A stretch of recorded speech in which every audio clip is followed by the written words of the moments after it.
스티븐 코비가 성공하는 사람들의 7가지 모습이라고 하는 책을 냈어요.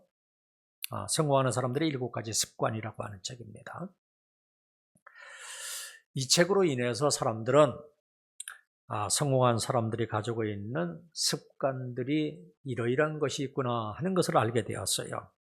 성공하는 사람들에게는 성공하는 습관이 있고, 복받는 사람에게는 복받는 습관이 있고, 형통하는 사람들에게는 형통의 습관이 있습니다.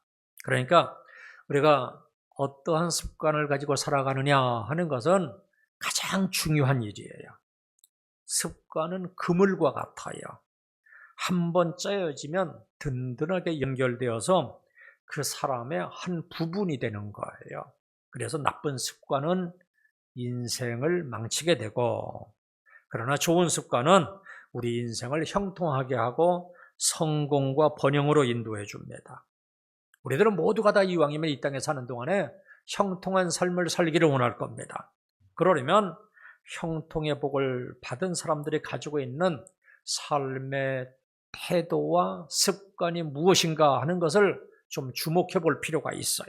그런데 오늘 본문에 보니까 히스기야가 어디로 가든지 형통하였다, 이렇게 히스기야를 소개하고 있어요.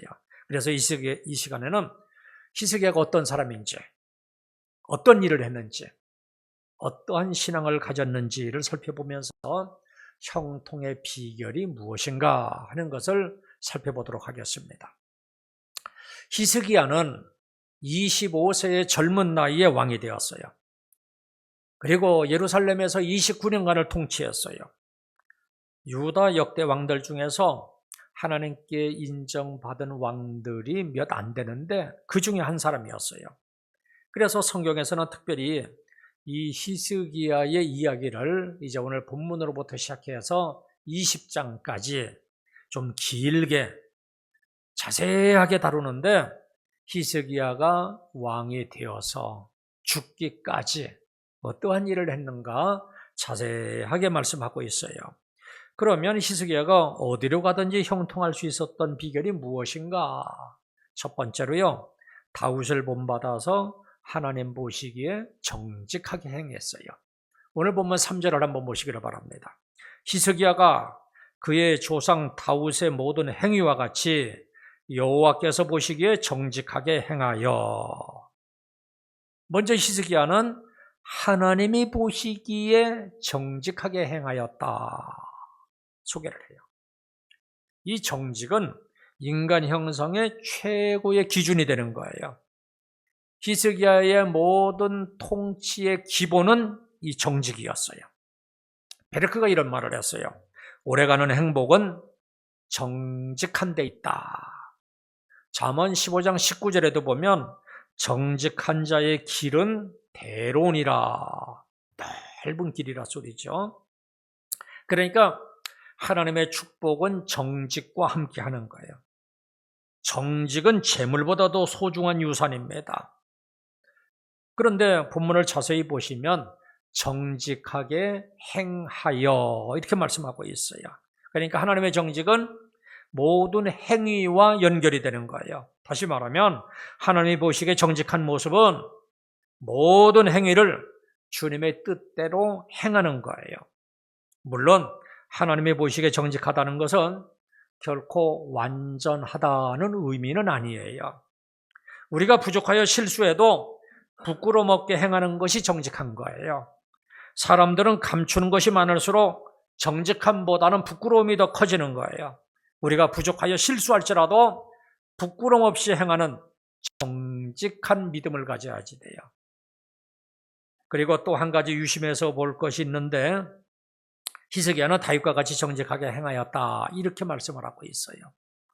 열왕기 상하를 보면 선한 왕들에 대한 평가 기준이 뭐냐면 다윗이에요.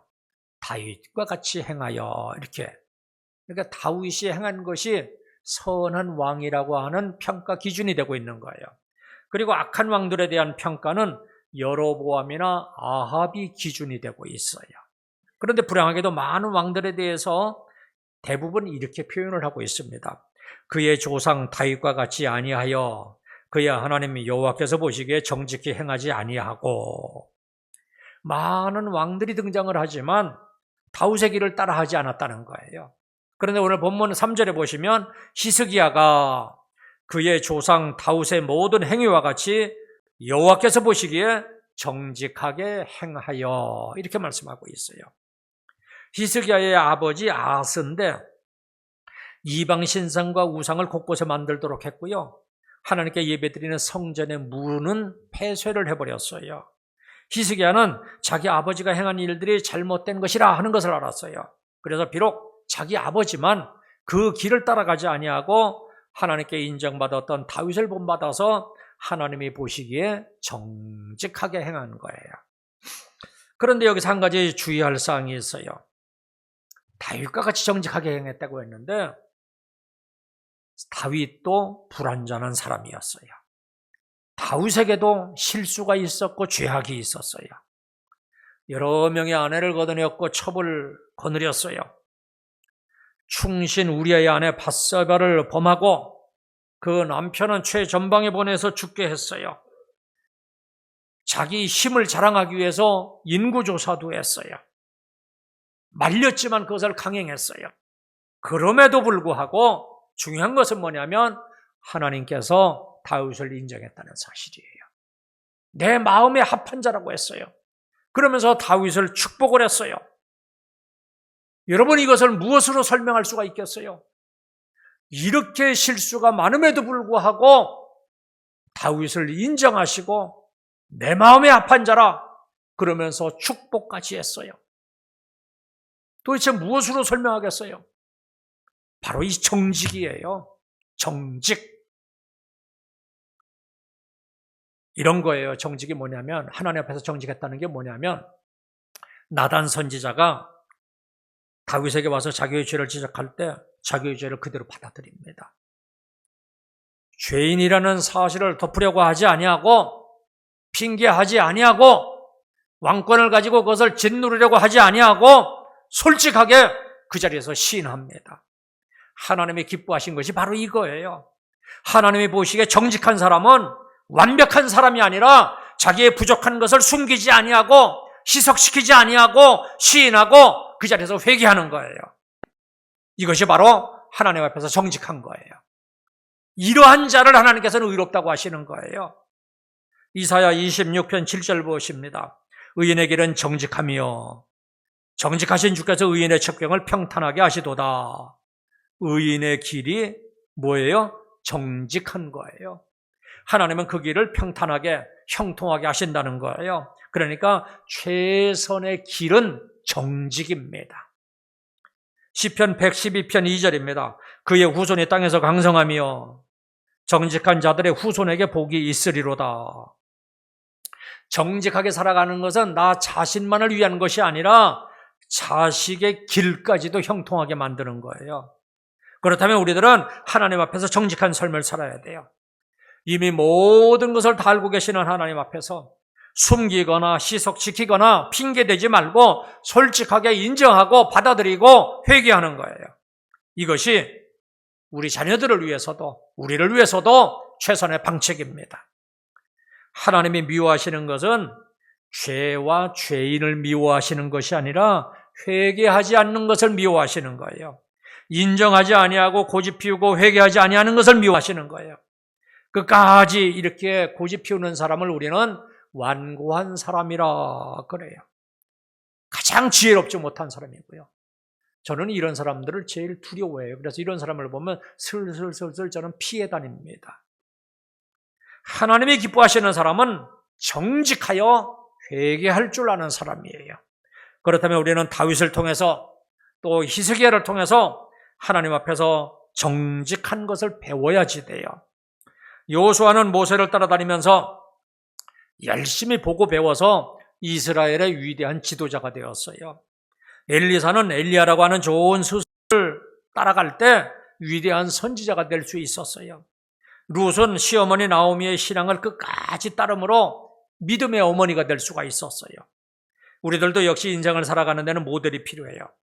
그렇다면 나는 누구를 모델로 삼아서 내 인생을 디자인할 것인가? 중요한 질문이에요. 나는 지금 누구를 모델로 삼아서 소중한 삶을 만들어가고 있는 것인가? 2000년 기독교 역사를 볼 때 탁월했던 믿음의 선배들이 많아요. 하지만 궁극적으로 우리가 바라보고 따라야 될 모델은 바로 예수님이십니다. 예수님은 우리 신앙생활의 완전한 모델이 돼요. 그래서 히브리서 12장 2절에 보면 믿음의 주요 또 온전하게 하시는 이인 예수를 바라보자 이렇게 권고하고 있어요. 그래서 우리들은 항상 예수님을 바라보면서 신앙생활하는 거예요. 어려울 때마다 예수님이라면 어떻게 하셨을까 질문해 봐야 돼요. 예수님은요, 생명을 구원하기 위해서 자기의 생명까지도 버리신 분이에요. 하늘의 영광 보좌도 버리시고 심지어는 자기 생명까지도 십자가에 내어주신 분이세요. 그러니까 그분이 어떤 말씀을 하셨는지 그분의 말씀을 우리가 늘 주의 깊게 살피고 따라야지 돼요. 그렇다면 예수님을 모르는 사람들은 누구를 바라볼까? 우리들은 예수님을 믿기 때문에 예수님을 바라보는데 예수님을 모르는 사람들은 그러면 누구를 바라볼까? 바로 우리들을 바라보는 거예요. 그리스도인들을 바라봐요. 우리 그리스도인의 말과 행동을 통해서 교회를 이해하고 하나님의 어떤 분인지를 알아가요. 미국의 한 전함에 신실한 그리스도인은 함장이 있었어요. 하루는 그가 우연히 한 젊은 사병을 만났는데 이 사병은 원래 하나님을 믿지 않았고 다소 방탕한 삶을 살고 있었어요.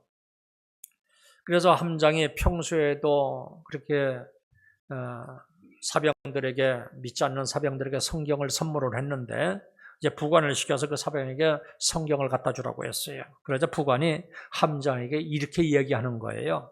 함장님 그러실 필요가 없어요. 저 사병은 늘 성경을 가까이 접하고 있습니다. 그러니 성경을 굳이 주실 필요가 없습니다. 의아해서 함장이 물으니까 부관이 이렇게 설명을 하더래요. 저 사람의 성경은 바로 함장님이십니다. 함장님의 일거수일투족을 바라보며 함장님을 통해서 하나님의 가르침을 배우고 있기 때문입니다. 함장님께서 앞으로도 계속 성공적이고 바람직한 삶을 살아간다면 저 사병은 언젠가는 반드시 그리스도인이 될 겁니다. 만약 그렇지 않다면 저 사람은 하나님을 믿지 않을 겁니다. 이 말을 들은 함장은요, 자기의 행동 하나하나가 주변 사람들에게 이처럼 큰 영향을 미친다는 것을 깨닫고요, 그날 밤에 잠을 이룰 수 없었다고 그래요. 젊었을 때는 우리가 누구를 모델로 삼을까 찾아다니지만 이제 나이가 들어가면서 우리는 누군가에게 모델이 되고 있다 하는 사실을 알아야지 돼요. 우리는 뒤따라오는 사람들에게 알게 모르게 영향을 끼치고 있어요. 자녀들은 부모를 보고 배웁니다. 교회 성도들은 교회 중진들을 보고 배워요. 세상 사람들은 우리 그리스도인들을 보고서 하나님이 누구인지를 알아갑니다. 그렇다면 그리스도인이라는 이름으로 살고 있는 우리들은 하나님의 영광을 가리지 아니하도록 조심해서 삶을 살아가야 됩니다. 특별히 하나님 앞에서 정직한 삶을 살아야 돼요. 그래서 우리들의 삶이 하나님에게 인정을 받고 형통한 삶을 살아갈 수 있기를 주님의 이름으로 축원합니다. 그리고 두 번째로 히스기야는 잘못된 것들을 기억하는 삶을 살았어요. 다시 말하면 히스기야는 여호와 앞에서 어떻게 정직하게 행하였는가, 잘못된 것을 고쳐나가는 삶을 살았단 말이에요. 히스기야는 아버지 아하스의 사상과 삶과 발자취를 따라가는 것이 아니라 그것을 거절할 뿐만 아니라 잘못된 것이 있으면 그것을 하나씩 개혁해 나갔어요. 본문 4절 한번 보시기를 바랍니다. 그가 여러 선당들을 제거하며 주상을 깨뜨리며 아세라 목상을 찍으며 모세가 만들었던 놋뱀을 이스라엘 자손이 이때까지 향하여 분향함으로 그것을 부수고 느수단이라 일컬었더라. 우선 산당을 제거했어요. 이 산당은요, 가나안 원주민들이 우상을 섬기던 제단이었어요. 그런데 이스라엘 백성들이 가나안 땅을 점령한 후부터 예루살렘 성전이 세워지기 전까지는 하나님의 제물을 바치는 역할을 이 산당이 했어요. 그래서 솔로몬도 인철 번제를 어디서 드렸냐면 기브온 산당의 제단에서 드렸어요. 하지만 이제 예루살렘 성전이 세워진 후에는 이제는 성전의 놋제단에서 제물을 드려야 합니다. 그런데 백성들은 여전히 산당에서 제물을 바치는 습관을 버리지 못했어요. 역대 왕들도 백성들의 눈치를 보면서 산당을 묵인해 주었어요. 한번 생각해 보세요. 저 경상도에 산당이 있는데 예루살렘 성전은 저 서울에 있어요. 그럼 거기까지 와서 제물을 드려야 되는데 얼마나 불편하겠어요. 그러니까 여기 산당이 있으니까 여기서 드리자. 백성들이 이렇게 나오는데 여러분, 왕들이 그 백성들의 눈치를 볼 수밖에 없었을 거예요. 그 결과 이 산당이라고 하는 곳에서 가나안 신과 여호와가 결합되어서 혼합된 종교가 만들어졌어요. 산당을 제거하지 못하는 것은 세상 것을 임시로 빌려 쓰다가 익숙해져서 버리지 못하는 것과 같아요. 초대교회에서도 이런 일이 있었어요. 글씨를 잘 모르니까 성경을 이 벽에다가 그려놨어요. 그런데 나중에 보니까 이 벽의 그림들에게 성도들이 기도를 하면서 그것을 우상으로 섬겼어요. 그러므로 잠시 빌려 쓰는 방식을 하나님보다도 더 소중하게 여기서는 안 됩니다. 예전에 하나님을 섬기는데 잠시 필요했을지라도 지금 하나님께 집중하지 못하게 하는 것이 있다면 그것을 과감하게 제거할 수 있어야지 돼요. 그런데 히스기야가 이런 일을 한 거예요. 이러한 일을 별것 아닌 것으로 생각할 수도 있을 거예요. 그렇다면 그동안 유다 왕들은 왜 이것을 못했을까? 이미 이스라엘 백성들에게 오랜 전통과 신앙으로 자리 잡고 있는 이 산당을 없앤다는 것은 백성들의 반발을 살 수도 있기 때문에 선뜻하지 못했을 거예요. 그러나 히스기야는 단호하게 우상 숭배의 온상인 산당들을 제거하고 가나안의 신이었던 이 주상과 목상들을 깨뜨리고 찢고 부숴버렸어요. 여기 성경에 보니까 주상을 깨뜨리며 아사라 목상을 찢고 그랬는데 여기 주상은 바알 신상을 말하는 거예요. 돌로 주상을 만들고 아세라 상을 나무로 깎아서 만들어서 집집마다 모셨어요. 바알과 아세라 상을 섬기면 자식을 잘 낳고 집안이 번성하게 된다. 이 말에 너도 나도 할 것 없이 바알을 섬기고 아세라 상을 섬기고 있었어요. 이처럼 집집마다 있는 그 주상을 깨뜨리고 아세라 목상을 찍어버린다는 것, 여러분, 이건 누가 섣불리 할 수가 있겠어요? 그런데 더 대단한 것은 놋뱀을 깨뜨려버린 거예요. 이 놋뱀은 옛날 모세 시대에 만들어 보여주었던 거예요. 백성들이 불뱀에 물렸는데 하나님이 모세의 기도를 들으시고 놋뱀을 높이 다루니까 그것을 바라본 사람들은 모두가 다 살아났습니다. 그러니까 그것을 생각하고 그때 그 일을 생각하고 지금도 놋뱀을 만들어서 집집마다 달아놓았어요. 자기 조상들을 죽음에서 건져준 그 신령한 것, 거룩한 것으로 여기면서 놋뱀을 향해서 분향까지 했어요. 물론 출애굽 당시에 하나님은 놋뱀을 통해서 역사하셨어요. 출애굽할 당시에 하나님을 원망하다가 불뱀에 물려서 죽어가는 백성들에게 그 구린 놋뱀을 쳐다보는 자들마다 살아나게 하셨어요. 그러나 그 놋뱀은 죽어가는 자들을 구원하기 위한 하나의 통로에 지나지 않았어요. 그런데 세월이 흐르면서 통로 자체가 우상이 되어버린 거예요.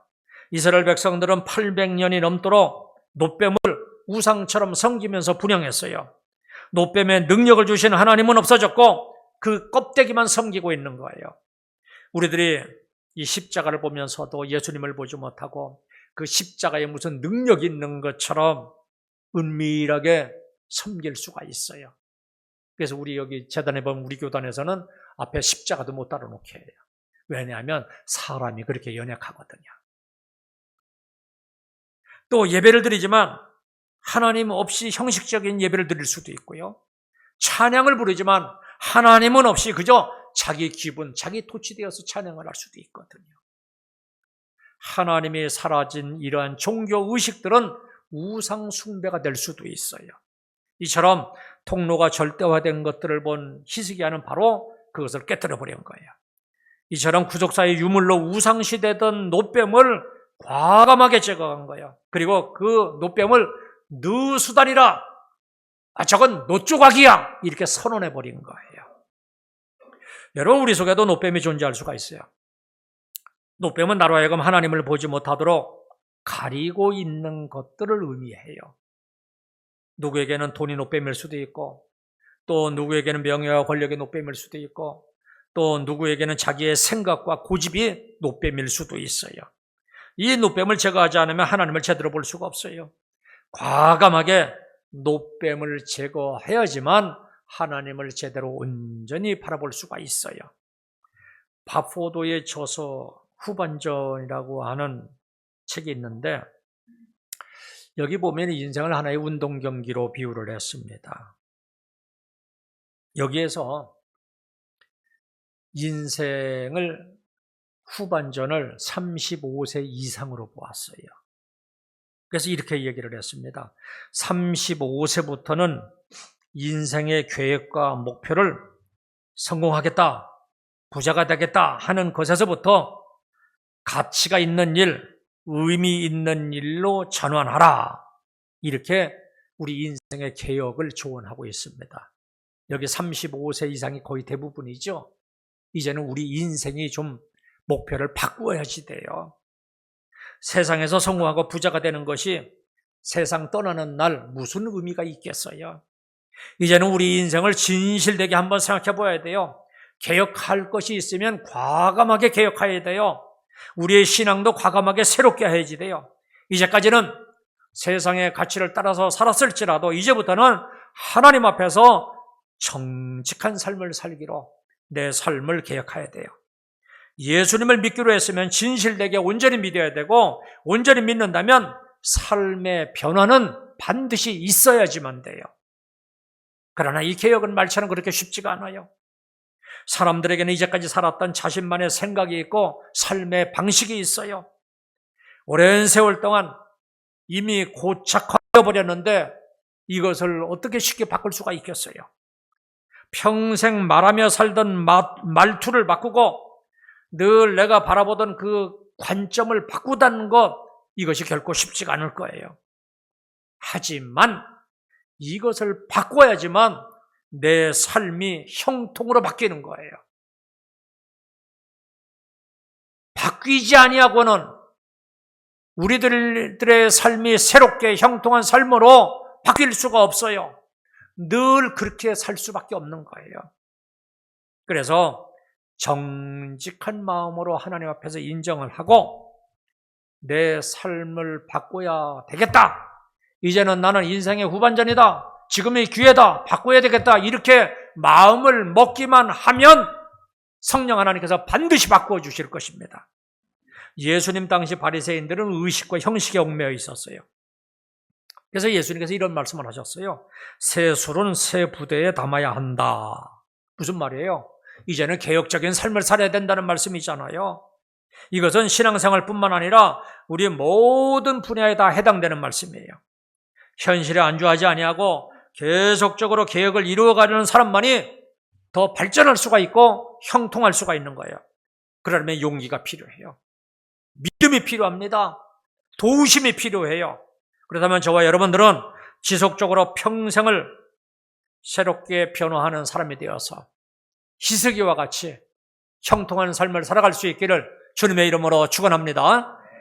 마지막으로 히스기야는 오직 하나님만 의지했어요. 본문 5절 6절 보세요. 히스기야가 이스라엘 하나님 여호와를 의지하였는데 그의 전후 유다 여러 왕 중에 그러한 자가 없었으니 곧 그가 여호와께 연합하여 그에게서 떠나지 아니하고 여호와께서 모세에게 명령하신 계명을 지켰더라.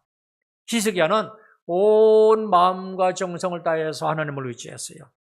최고의 열정으로 하나님을 의지하였고 하나님과 연합했어요.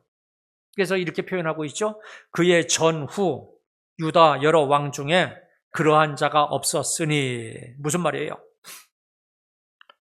하나님을 의지하는 데 있어서 히스기야는 전무후무했다는 거예요.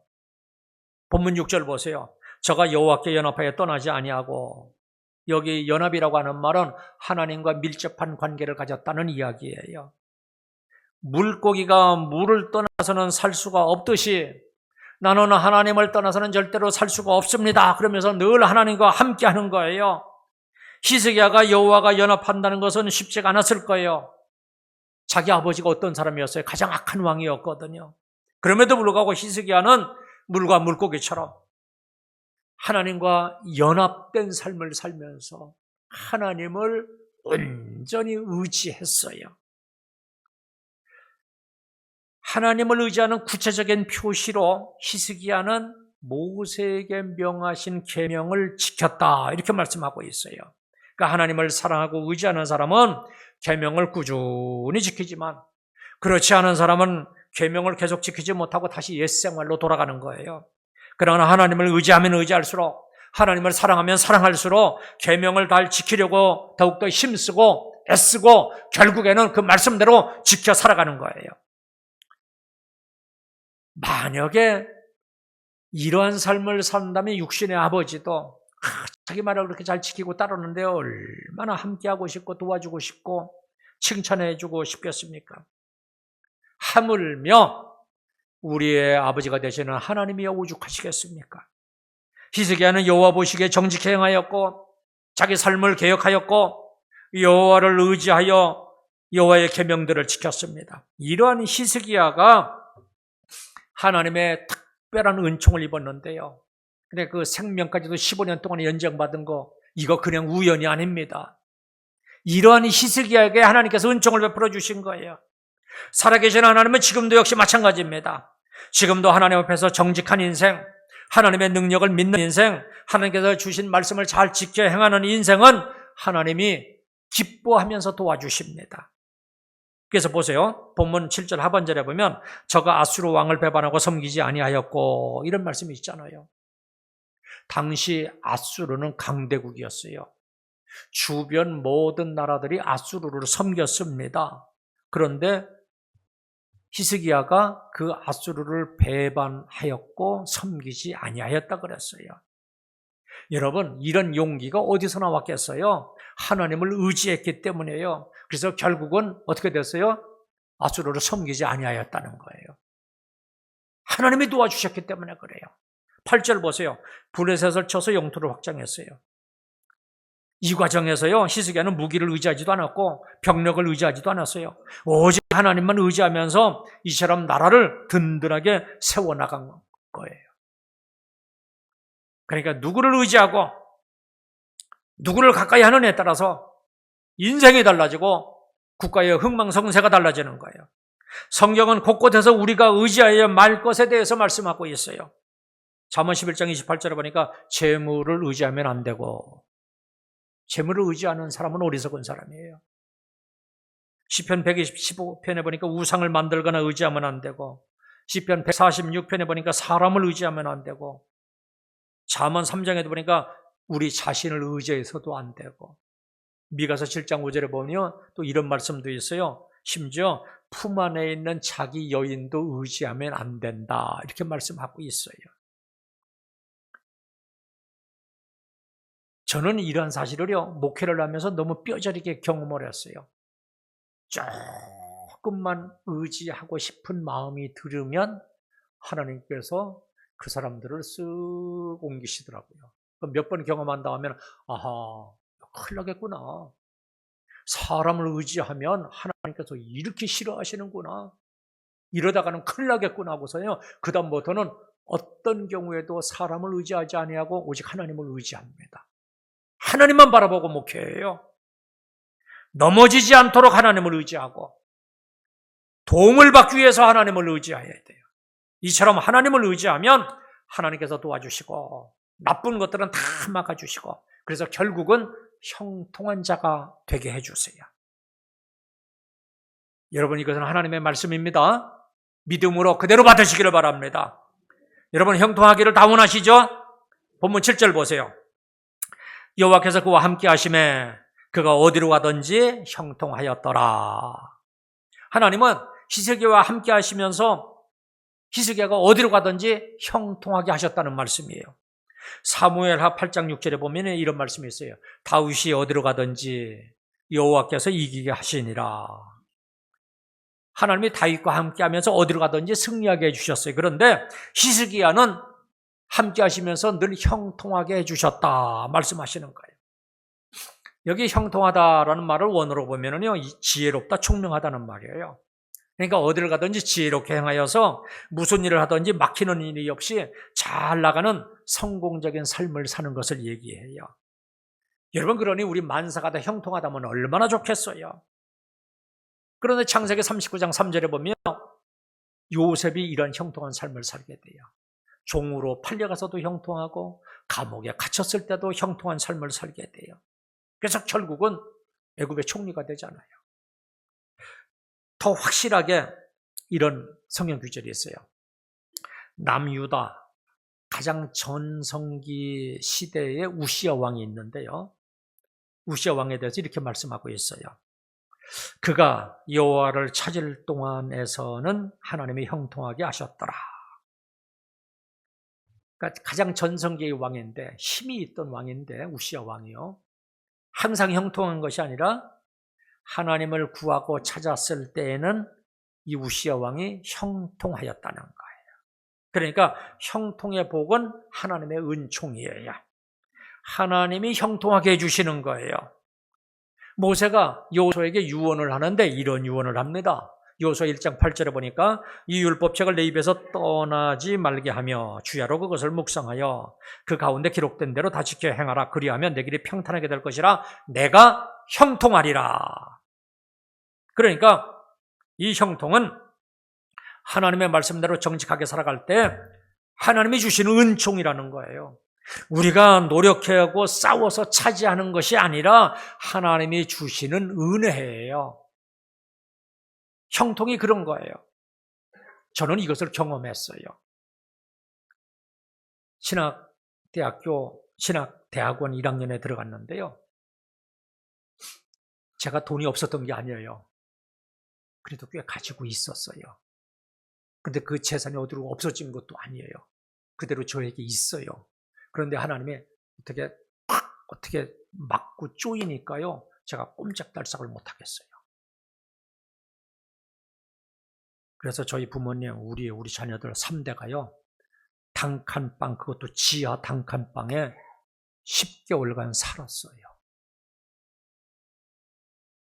얼마나 꽉 막히고 박혔는지요. 경험하게 하시는 거예요. 그런데 제가 얼른 항복하거든요. 저는 하나님 앞에서는 빨리 항복하거든요. 그랬더니 10개월 만에 우리 부모님은 저 화정지구의 아파트 분양해서 보내드리고 독립시켜서 잘 된 거잖아요. 그죠? 우리 집사람도 사업체 하나 꽉 해서 주고 나는 이제 전도사니까 무슨 어떻게 먹고 살아요. 그 월급 가지고. 그래서 우리 집사람 하나 딱 차려주고 또 우리도 하고 저도 또 차도 뽑고 차도 좋은 곳으로 뽑고 그랬던 기억이 있어요. 아, 그렇구나. 하나님이 꽉 막아버리면 꼼짝달싹 못하는 게 우리 인생이구나. 저는 철저하게 알았습니다. 여러분 꼭 기억하세요. 형통은 누가 주시는 거라고요? 하나님이 주시는 거예요.